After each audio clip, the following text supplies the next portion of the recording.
salat ini adalah bisa menjadikan tenangnya hati. Kenapa kita katakan demikian? Karena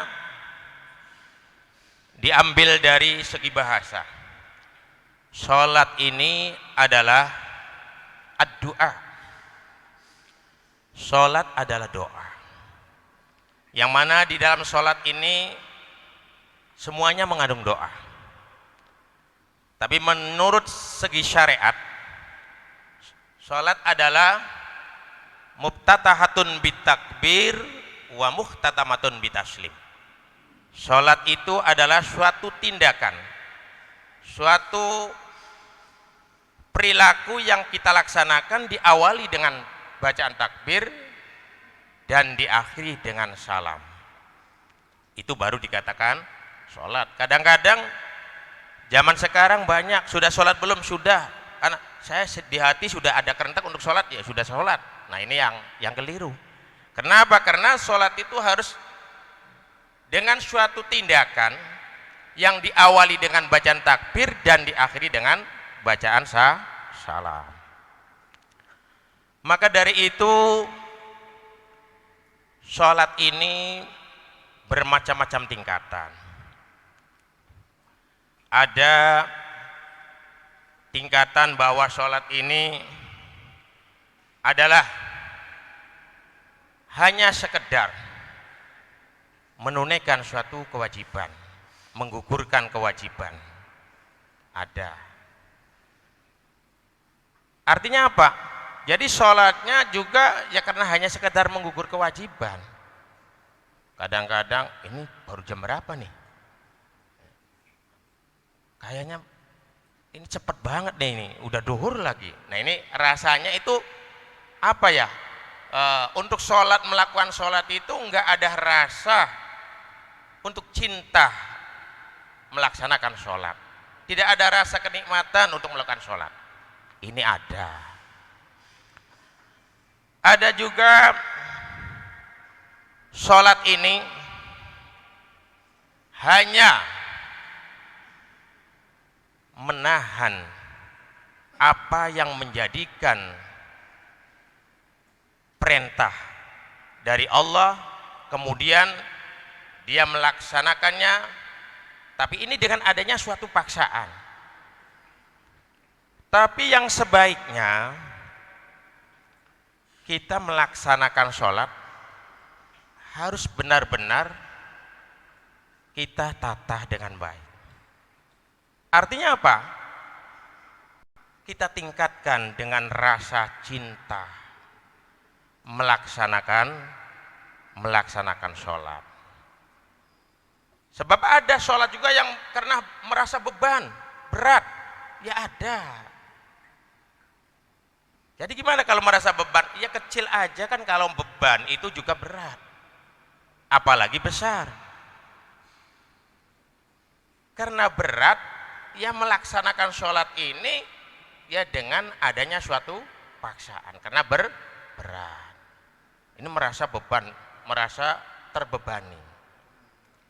Jadi yang paling baik untuk menenangkan hati kita dalam melaksanakan sholat ini, ayo mumpung di bulan Ramadan ini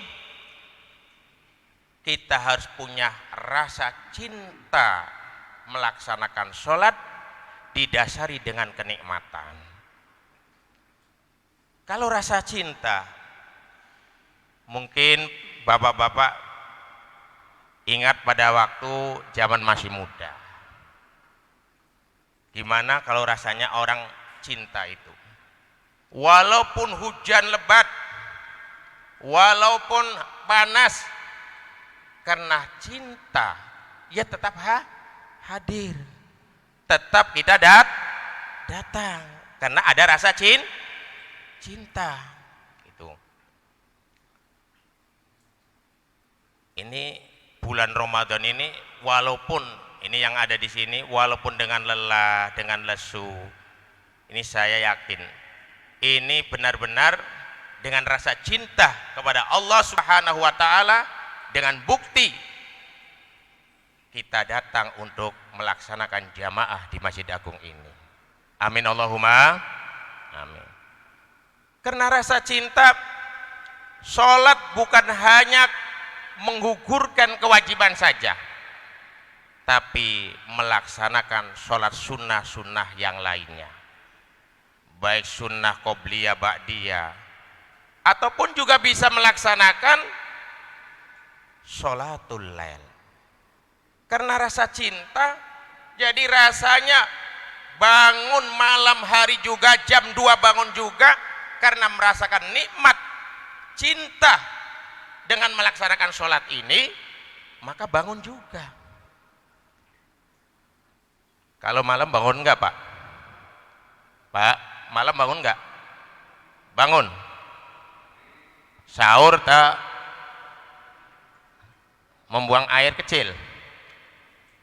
Nah ini, karena rasa cinta, walaupun dengan membuang air kecil, dengan sahur, tapi ada rasa cinta kepada Allah, akhirnya melaksanakan sholatul lail juga, sholat malam.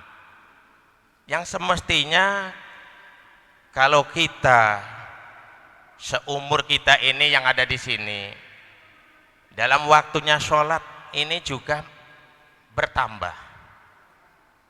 Bukan hanya 1 hari 5 kali, 5 waktu, tapi kita akan menambah, meningkatkan ibadah kita dengan 7 waktu. Duhur, asar, maghrib, isya, tahajud, subuh, duha. Ini yang semestinya kita yang sebagai umat Islam, apalagi bukan yang baru masuk Islam, ini mestinya harus ada peningkatan, lebih-lebih di bulan suci Ramadan. Karena di bulan suci Ramadan ini luar biasa Pak. Kalau kita ingat dengan hadis Rasulullah sallallahu alaihi wasallam, man hadara majlisal ilmi fi Ramadan kataballahu ta'ala bikulli qadamin ibadatah sanat. Siapa orangnya yang datang di tempat pengajian seperti ini majelis ilmi, datang di tempat pengajian di bulan Ramadan, maka Allah subhanahu wa ta'ala akan mencatat setiap makan, dicatat oleh Allah ibadah 1 tahun, khusus bulan suci Ramadan. Eman nopo eman Pak, lamun beli teka ning tempat pengajian apa mali niki pengurus DKM ini mengadakan kegiatan dengan adanya sedikit yaitu tausiah ataupun apa, ini intinya adalah di majelis ilmi ini luar biasa. Ini dicatat 1 tahun, senajan baring leleng, senajan baring ngantuk, senajan bari turu, tapi sing penting sampean kabeh iki tekah ning Masjid Agung menika dengan niat ngilari ilmu, termasuk wontene pengajian kang kados mekaten. Ini akan dicatat oleh Allah yaitu ibadah 1 tahun setiap langkah. Berapa langkah dari tempat Bapak ke Masjid Agung, berapa jangkahan. Nah ini luar biasa di bulan suci Ramadan ini. Kalau kita sudah benar-benar menata dalam ketenangan jiwa kita melaksanakan ibadah sholat ini dengan rasa cinta, dalam melaksanakan kewajiban ini didasari dengan kenikmatan ini, maka Allah subhanahu wa ta'ala ndawakan Qad aflahal mu'minuna alladzina hum fi sholatihim khashi'un. Sungguh alangkah bahagianya orang-orang yang beriman.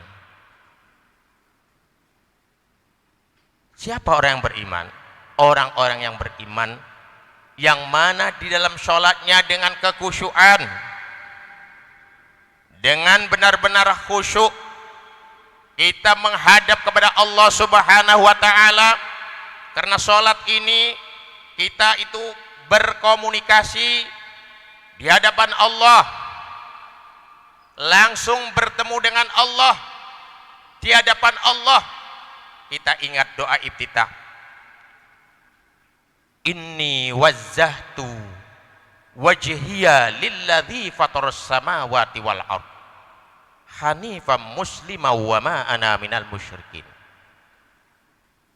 Inni wajjahtu, bahwa sesungguhnya aku menghadap kepada zat yang telah menjadikan fataras samawati wal ard, yang telah menjadikan langit dan bumi. Ini menghadap kepada Allah. Maka kalau menghadap kepada Allah, bagaimana tata caranya? Kita juga kalau bertemu dengan seorang Pak Camat, pasti penampilan berbeda. Bertemu dengan Pak Bupati, penampilannya lebih berbeda lagi. Bertemu dengan Pak Gubernur sampai kepada Presiden pun, ini jelas kita dengan tawadhu, dengan andap asor.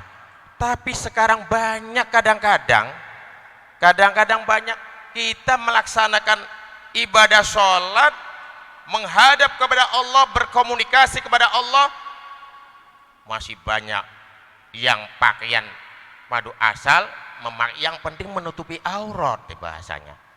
Tapi kan sholatnya sah. Siapa yang nggak mengatakan sah? Menutupi aurat ya sah. Tapi kira-kiranya pantas enggak kita menghadap kepada Allah tuh, menghadap kepada makhluk, kepada para pejabat aja sudah penampilan berbeda. Masa menghadap Allah pakainya kaosnya kaos blong, apalagi kalau sholatnya pakainya kaos-kaos partai. Nah sehingga yang di belakang ini, nah ini ada di coblos nomor 1. Nah ini akan bisa mengurangi kekhusyuan orang sholat yang lain juga. Kalau bisa, ini kita sholat di masjid ini dengan berpakaian kira-kira yang rapi. Karena kita mau menghadap kepada Allah Subhanahu wa ta'ala. Para bapak, para ibu yang dimuliakan Allah, maka dari itu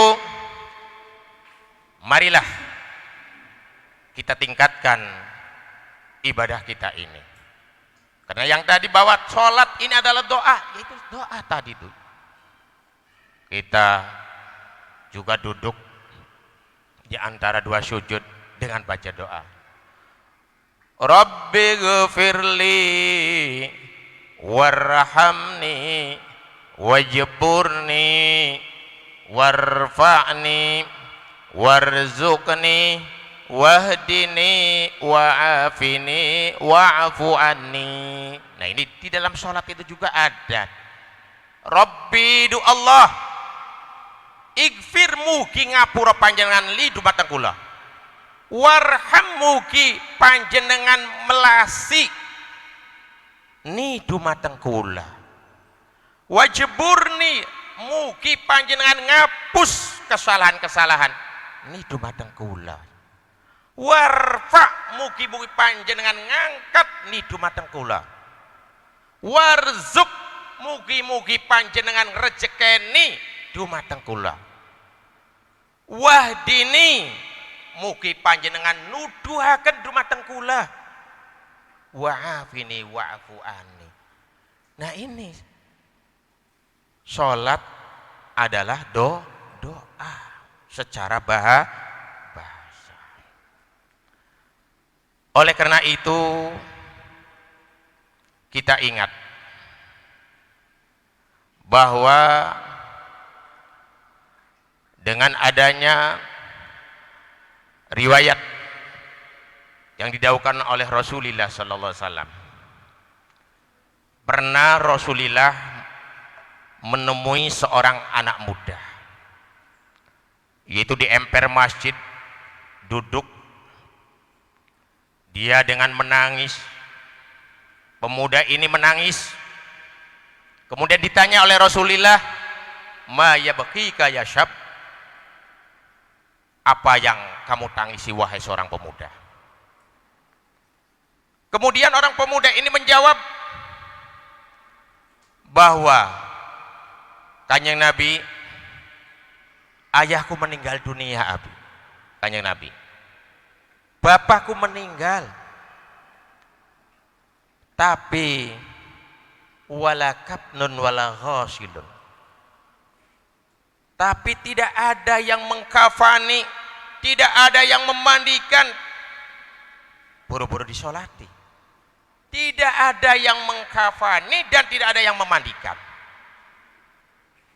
Kemudian Rasulullah sallallahu alaihi wasallam langsung menyuruh Sayyidina Abu Bakar dan Sayyidina Umar, wahai Abu Bakar, wahai Umar, datanglah ke tempatnya seorang pemuda ini yang telah menangis.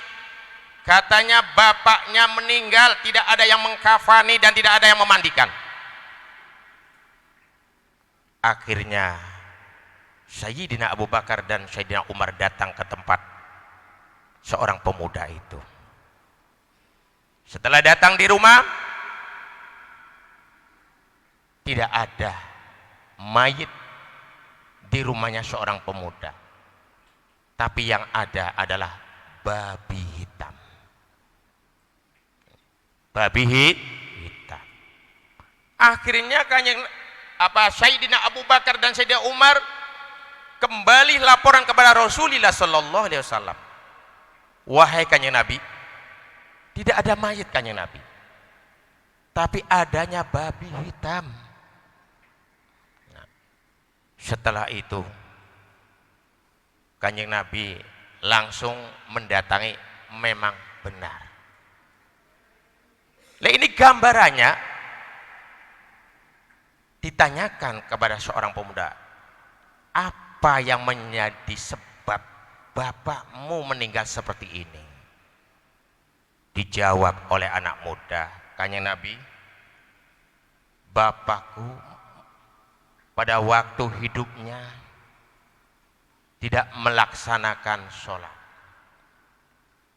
Tidak melaksanakan sholat. Akhirnya Kanjeng Nabi diberitahukan kepada seluruh para sahabat, inilah gambarannya. Orang yang tidak melaksanakan sholat besoknya seperti babi hitam. Na'udzubillah. Makanya sholat itu adalah sangat penting bagi kita.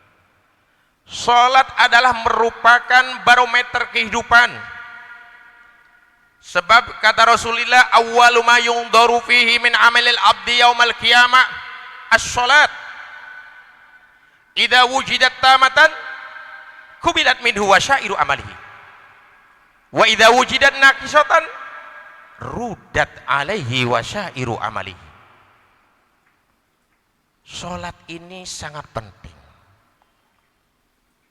Makanya ada suatu perintah, muru auladakum bisholat. Perintahlah kepada anak-anakmu untuk sholat dari dini. Karena sholat adalah merupakan suatu barometer, ukuran.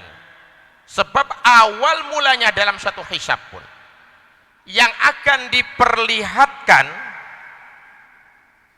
adalah sholat. Yang akan diperlihatkan besok di hari kiamat adalah sholat. Idza wujidat tamatan, ketika sholatnya sempurna, dalam arti sholat tidak merupakan beban, Sholat tidak hanya untuk menggugurkan kewajiban.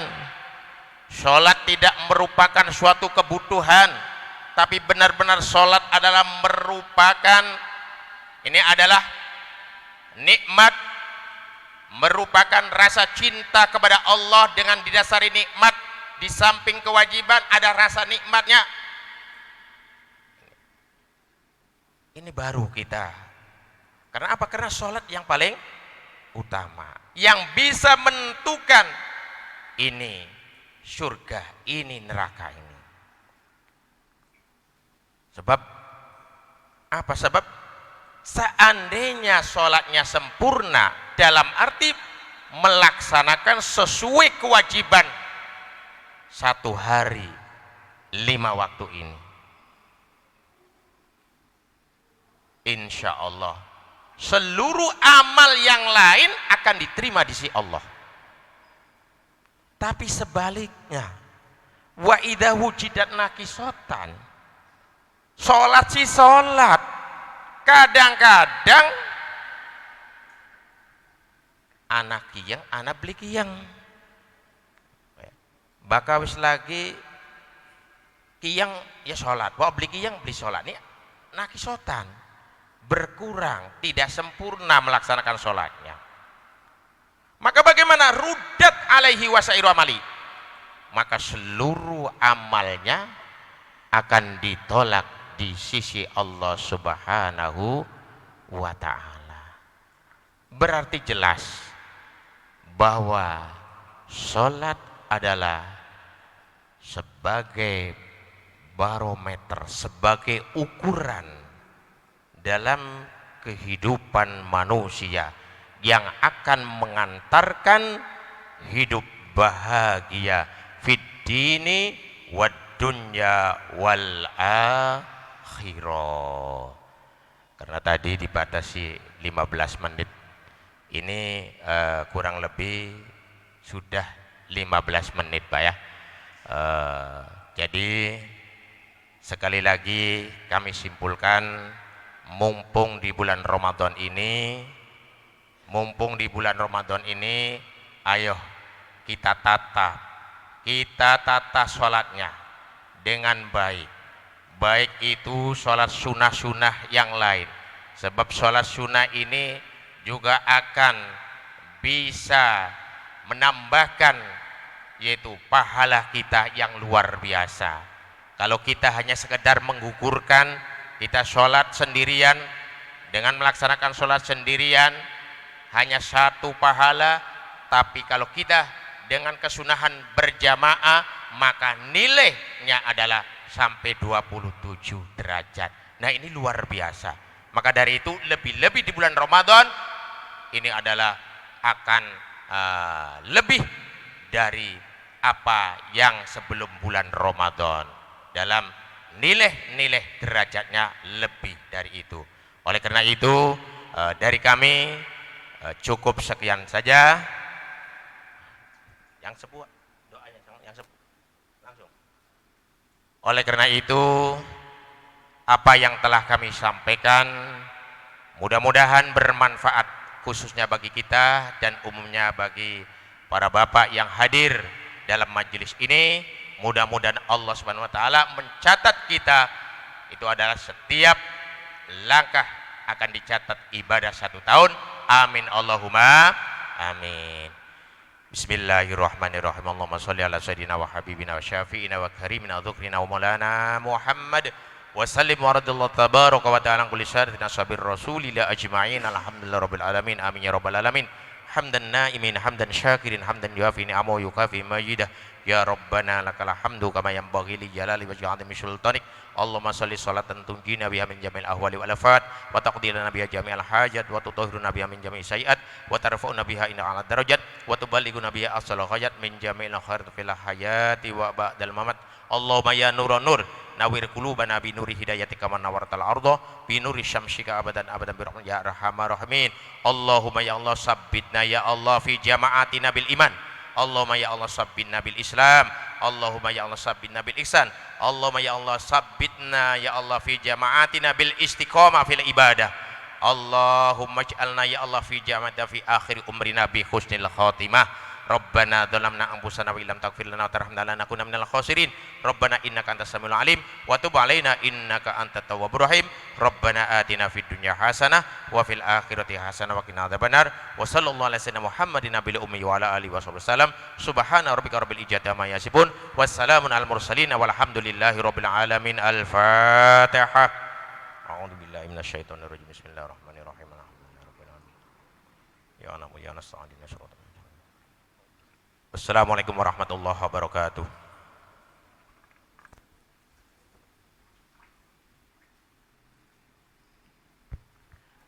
Syukran katsira jazaan khairan. Terima kasih atas tausiahnya. Mudah-mudahan apa yang telah disampaikan bermanfaat bagi kita dan kita senantiasa untuk melaksanakan salat karena apa yang telah disampaikan tadi, salat sebagai zikir, di mana zikir tadi merupakan adalah penenang dari hati kita. Itu saja mungkin dari kami, kurang lebihnya mohon maaf. Terima kasih atas perhatiannya. Wallahualam. Assalamualaikum warahmatullahi wabarakatuh.